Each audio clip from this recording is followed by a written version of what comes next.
है। नैब के साबिक deputy prosecutor general Zulfiqar Ahmed Bhutto sahab हमारे साथ मौजूद हैं। भुट्टो साहब बहुत शुक्रिया।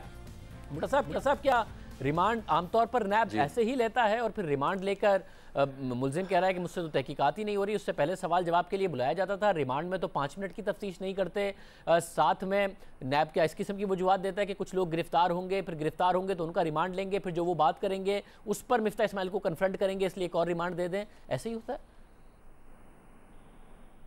देखें, बुनियादी तौर के ऊपर जिस तरीके से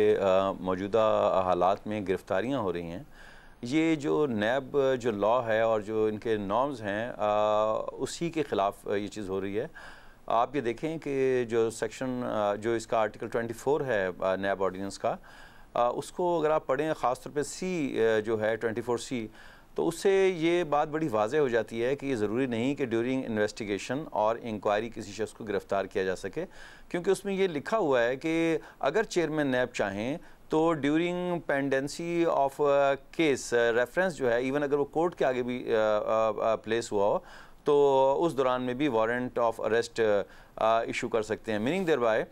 कि लाजमी ये मैंडेटरी नहीं है कि नैब ऑर्डिनेंस के तहत जिस शख्स के ख़िलाफ़ कोई इंक्वायरी या इन्वेस्टिगेशन हो उसको लाजमी तौर पर गिरफ़्तार किया जा सके। और नॉर्मली जो प्रोसीजर इसमें अडॉप्ट किया जाता है वो ये है कि जब किसी मुलज़िम को तलब किया जाए और वो कॉपरेट कर रहा हो इन्वेस्टिगेशन में, तो नॉर्मल हालात में उसको गिरफ़्तार नहीं किया जाता। जहाँ तक ताल्लुक़ रह गया नैब के रिमांड का, जिस तरीके से ये बताया जा रहा है कि जी नैब ने कस्टडी ली हुई है, नॉर्मल ये तरीक़ेकार ये होता है कि जब किसी शख्स की गिरफ्तारी की जाती है, रिमांड लिया जाता है, तो जज उनसे पूछते हैं कि आप बताएं कि जो गुज़श्ता रिमांड आपको दिया गया उसमें आपने क्या क्या ऐसी डिस्कवरी की, क्या क्या ऐसी चीज़ थी जिसके बुनियाद के ऊपर आपको मज़ीद फर्दर इन्वेस्टिगेशन के लिए बंदा रिक्वायर्ड है। नॉर्मली ये होता है कि अगर कोई इन्वेस्टिगेटिंग ऑफिसर वो न बता सके कि जी मैंने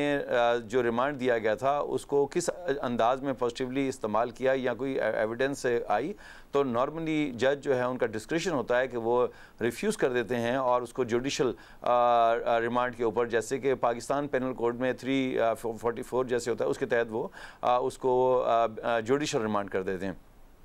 अगर कोई इन्वेस्टिगेटिंग ऑफिसर बावजूद टाइम मिलने के और सफिशेंट टाइम हो और उसको अवेल ना करे और अगली दफ़ा कोर्ट में आके कहे कि जनाब मैं इस पे काम नहीं कर सका, तो नॉर्मल प्रोसीजर ये है कि अदालत जो है उसको जुडिशल रिमांड कर देगी। जहाँ तक ताल्लुक़ रह गया किसी प्रोसिक्यूटर का ये अंडरटेक करना कि जनाब मैं अगली डेट के ऊपर मैं रिमांड नहीं मांगूंगा, ये टोटल इलीगल स्टेटमेंट है। अगर किसी कोर्ट के आगे दी जाए, फ़र्ज़ करें कि उस दौरान में इस दौरान में जो उसको रिमांड दिया गया है कोई ऐसी डिस्कवरी करता है जिसके लिए फ़र्दर रिमांड की ज़रूरत पड़ती है, तो ऐसी सूरत में लाजमी तौर के ऊपर अगर कोई ऐसी एविडेंस या ऐसी कोई ट्रेसेस जो हैं अदालत को बताए जाएंगे, तो कोर्ट उसमें फ़र्दर रिमांड को एक्सटेंड कर सकती है। लिहाजा किसी प्रोसिक्यूटर की तरफ से कोर्ट से ये वादा करना कि जी हम आइंदा रिमांड नहीं लेंगे, ये बुनियादी तौर पर ये एक इल्लीगल स्टेटमेंट है कोर्ट के सामने।